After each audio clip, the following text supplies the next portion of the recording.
नमस्कार साथियों, अगर आप भी परेशान हैं अपने नागरिकता प्रमाण पत्र को और या फिर जन्म प्रमाण पत्र को लेकर के, तो आज की इस वीडियो को पूरा देखिएगा, क्योंकि आज की इस वीडियो में हम आपको बताने वाले हैं सुप्रीम कोर्ट का क्या कहना है। और 15 से 80 के बीच में अगर आपकी एज है तो आप अपना जन्म प्रमाण पत्र कैसे बनवा सकते हो, पूरी जानकारी आज आपको इस वीडियो में मिलेगी। तो वीडियो को ध्यान से देखिएगा ताकि आपको सारी चीज़ें क्लियर हो पाएँ। तो चलिए बिना किसी देरी के अपनी इस वीडियो को स्टार्ट करते हैं। तो यहाँ पर आप लोग को लेकर के आ चुके हैं सीधे अपने मोबाइल फ़ोन की स्क्रीन पर, और पहला पॉइंट लिखा है नागरिकता का प्रमाण अब कौन से दस्तावेज होंगे मान्य। देखिए, बहुत से लोगों में भ्रांतियाँ थीं। लोग ये सोचते थे कि अगर मेरे पास आधार कार्ड है, पैन कार्ड है और राशन कार्ड है, ये 3 डॉक्यूमेंट अगर मेरे पास हैं तो हम भारत के निवासी हैं, भारत के नागरिक हैं, कोई भी हमें परेशान नहीं कर सकता नागरिकता को लेकर के। लेकिन ये तीनों दस्तावेज भारत में लगभग सभी के पास होते हैं। आप लोग देखोगे आधार कार्ड भी लगभग 110 करोड़ लोगों के पास है, लगभग हर भारतीय के पास है। पैन कार्ड भी मीडिया रिपोर्ट्स के अनुसार अगर बात करें तो लगभग 70 करोड़ लोगों के पास पैन कार्ड है। राशन कार्ड की अगर हम लोग बात करें तो 80 से 85 करोड़ लोगों के पास राशन कार्ड है, और परमानेंट हर दिन लाखों में ये संख्या बढ़ती है। फिर भी ये नागरिकता का प्रमाण नहीं माने जाते। वजह है सुप्रीम कोर्ट का फैसला, क्योंकि सुप्रीम कोर्ट के द्वारा ये कहा गया है कि इन कार्ड्स का उपयोग अन्य सरकारी सुविधाओं के लिए तो हो सकता है, लेकिन नागरिकता सिद्ध करने के लिए ये इन तीनों डॉक्यूमेंट में से कोई भी दस्तावेज मान्य नहीं है। तो इस फैसले से काफ़ी लोगों की नींद उड़ गई है। अब लोग सोच रहे हैं यार ये 3 दस्तावेज मान्य नहीं हैं, तो अब हम कौन से दस्तावेज बनवाएं। तो साथियों, पहचान प्रमाण पत्रों की व्यवहारिक उपयोगिता, यानी अगर आपके पास राशन कार्ड है तो वो सरकारी राशन लेने का साधन है केवल। पैन कार्ड है तो उससे आप केवल बैंकिंग कर सकते हो, टैक्स वगैरह फिलअप कर सकते हो, लोन ले सकते हो, बस ये सब।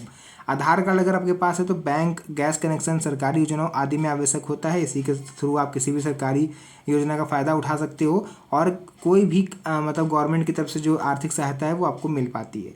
इन कार्ड्स के बिना जीवन यापन में विविध समस्याएं आ सकती हैं, अतः इन्हें आप लोग जरूर बनवाएं। तीसरा पॉइंट आ जाएगा हमारा यहाँ पर कि पहचान के लिए आवश्यक दस्तावेज, यानी कि नागरिकता सिद्ध करने के लिए कौन से दस्तावेज अब सर्वोपरि हैं। तो देखिए, नंबर 1 पर तो आपके पास जन्म प्रमाण पत्र होना चाहिए। अगर ये आपके पास नहीं है तो आपके पास पासपोर्ट होना चाहिए। पासपोर्ट आपके पास नहीं है तो वोटर आईडी कार्ड आपके पास होना चाहिए। हालांकि वोटर आईडी कार्ड अगर आपके पास है तो इसमें थोड़ी सी जो शर्त है वो ये लग जाती है कि अगर आपके माता पिता का भी वोटर आईडी कार्ड होगा तो आप पूरी तरह से सेफ हो। अदरवाइज अगर केवल आप अपना वोटर आईडी कार्ड देते हो अकेले तो फिर हो सकता है कि आपको थोड़ी सी समस्या देखने को मिल जाए। वहीं अगर आपके पास जन्म प्रमाण पत्र या पासपोर्ट में से कोई एक डॉक्यूमेंट भी अगर होगा तो भी आप पूरी तरह से सेफ हो और आपसे कोई भी नागरिकता नहीं मांगेगा। साथियों, इनमें सर्वोच्च प्राथमिकता जन्म प्रमाण पत्र और पासपोर्ट को दी जाती है। अब हम लोग यहाँ पर जल्दी से बात कर लेते हैं। अगर आपकी एज 50 वर्ष से ज़्यादा है, यानी कि 60 साल, 70 साल, 80 साल, 90 साल, तो आपके लिए जन्म प्रमाण पत्र बनवाने की प्रक्रिया क्या है। देखिए, गांव में अगर आप इस समय रह रहे हो तो आप सीधे चले जाइए पंचायत भवन, और वहां पर जाकर के अपने प्रधान से संपर्क करिए, किसी भी अधिकारी से संपर्क करिए। वो आपका जो जन्म प्रमाण पत्र है वो बनवाने में काफ़ी ज़्यादा सहायता करेगा। छोटे शहर में अगर आप रहते हो तो नगर पालिका आपके वहाँ होती है, हर ज़िले में होती है। आप अपने ज़िले की ढूंढ के वहाँ चले जाना ऑफिस में। अगर आप किसी बड़े ज़िले में रहते हो, लाइक लखनऊ हो गया, दिल्ली हो गया, किसी बड़े ज़िले में आप रहते हो तो आप दिल्ली तो राज्य हो गया, लेकिन जैसे लखनऊ हो गया आपका, है ना, या फिर पटना हो गया, जो बड़े बड़े ज़िले हैं वहाँ पर नगर निगम होता है। वहाँ पर जाके आप अपने जन्म प्रमाण पत्र के बारे में बात कर सकते हो। वहाँ पर आपको जन्म प्रमाण पत्र के लिए आवेदन फॉर्म मिलेगा। अगर वहाँ पर ना मिले तो जिला न्यायालय के पास चले जाएं, वहाँ से आपका सारा काम हो जाएगा। क्योंकि साथियों, कई बार ऐसा देखा गया है, मैंने पिछली वीडियोज़ में भी बताया है कि अगर आपकी एज 50 प्लस हो गई है, यानी कि अगर आप 40 साल के भी हो, 40, 50, 60, 80, 95, किसी भी एज वर्ग के अगर आप हो, तो फिर अब आप अगर ये सारी प्रक्रिया अपनाते हो, यानी किसी कार्यालय से अगर आप हस्तलिखित जन्म प्रमाण पत्र बनवाते हो तो वो अब अमान्य माना जा सकता है। क्योंकि अब सरकार ने जो है डिजिटली जो जन्म प्रमाण पत्र है उसको वरीयता दे रही है, यानी बार कोड उसमें होना चाहिए। दूसरा, अब इन 3 जो कार्यालय हैं हो सकता है कि ये आपका जन्म प्रमाण पत्र ना बनवाए। रीज़न केवल इतना है कि अब कोर्ट ने खुद कहा है कि अगर आपको जन्म प्रमाण पत्र बनवाना है तो आप कोर्ट में आकर के बनवा सकते हो, यानी कि वकील आपको बाहर मिल जाएंगे, उनसे एफिडेविट आप तैयार करवा लो, उस एफिडेविट की बेस पे आपका जन्म प्रमाण पत्र बन जाएगा।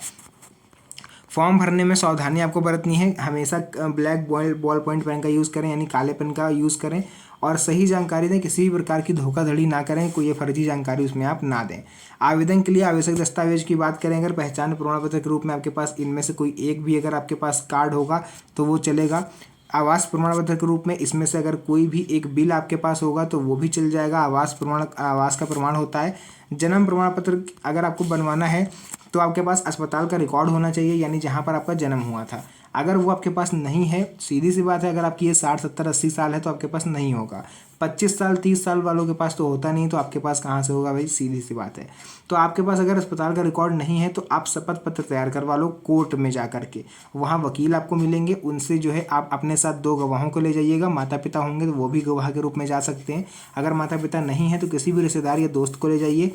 वहाँ पर जाके एक नोटरी वो वकील लिख देगा, एफिडेविट तैयार करवा लीजिए। वो आपको आप उससे बोलेंगे जन्म प्रमाण पत्र के लिए बनवाना है एफिडेविट, तो वो बना देगा। उसके बाद वही एफिडेविट जो है वकील जाकर के अंदर कोर्ट में देगा और 10 से 15 दिन में अप्रूव होने के बाद आपका पंचायत और नगर निगम स्तर पर वेरिफिकेशन किया जाएगा। उसके बाद आपका ये जन्म प्रमाण पत्र बन जाएगा। तो ये होता है पूरा प्रोसेस। अगर आपकी एज ज़्यादा हो गई है और आपके पास कोई भी डॉक्यूमेंट नहीं है तो। दूसरा यहाँ पर देखिए, माता पिता जो जीवित ना हो, ये भी मैंने आपको बता दिया। अगर आपकी उम्र 20 25 30 35 वर्ष है और जन्म प्रमाण पत्र आपके पास नहीं है तो आप क्या कर सकते हो। देखिए आपके पास ऑप्शन है। अगर आपके पास जन्म प्रमाण पत्र बन पाना संभव नहीं है, यानी आप सोच रहे हो कि जन्म प्रमाण पत्र में काफ़ी ज़्यादा दौड़ा भागी हो जाएगी, तो आप किसी भी नज़दीकी सीएससी सेंटर यानी कि जनसेवा केंद्र पर चले जाएं और वहां पर नए पासपोर्ट के लिए आवेदन कर दें। क्योंकि मैंने बोला ना, जन्म प्रमाण पत्र और पासपोर्ट दोनों बराबर काम करेंगे। आपके पास कोई एक डॉक्यूमेंट भी है तो भी आप भारत की नागरिक माने जाओगे। पासपोर्ट आप बनवा लीजिए। पासपोर्ट बनवाने के लिए भी 3 प्रकार के दस्तावेज लगते हैं। पहचान के रूप में आपका आधार कार्ड या वोटर कार्ड लगेगा, जो कि सभी के पास होता है। आवास का प्रूफ के तौर पर आप गैस कनेक्शन, बिजली कनेक्शन या बैंक स्टेटमेंट वगैरह दे सकते हो। जन्म प्रमाण पत्र के रूप में आप 10वीं की मार्कशीट लगा सकते हो, पैन कार्ड लगा सकते हो, या जन्म प्रमाण पत्र अगर आपके पास है तो आप लगा सकते हो। भैया सीधी सी बात है, अगर आप जन्म प्रमाण पत्र बनवाने जा रहे हो तो ये आपके पास नहीं होगा, है ना। तो ठीक है, यानी कि पासपोर्ट बनवा रहे हो तो ये आपके पास नहीं होगा। अगर ये जन्म प्रमाण पत्र होता तो आप पासपोर्ट क्यों बनवाते, ठीक है। तो ये सब चीज़ें क्लियर हो गई।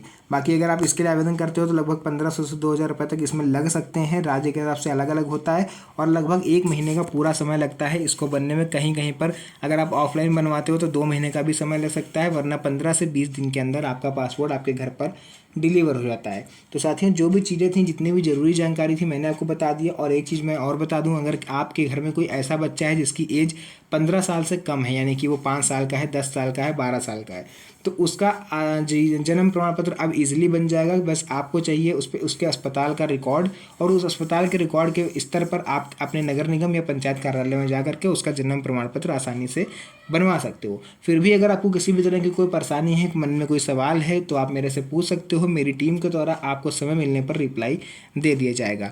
बाकी मिलते हैं आप सभी से नेक्स्ट वीडियो में एक और अच्छी इंटरेस्टिंग मज़ेदार वीडियो के साथ। तब तक के लिए धन्यवाद। जय हिंद।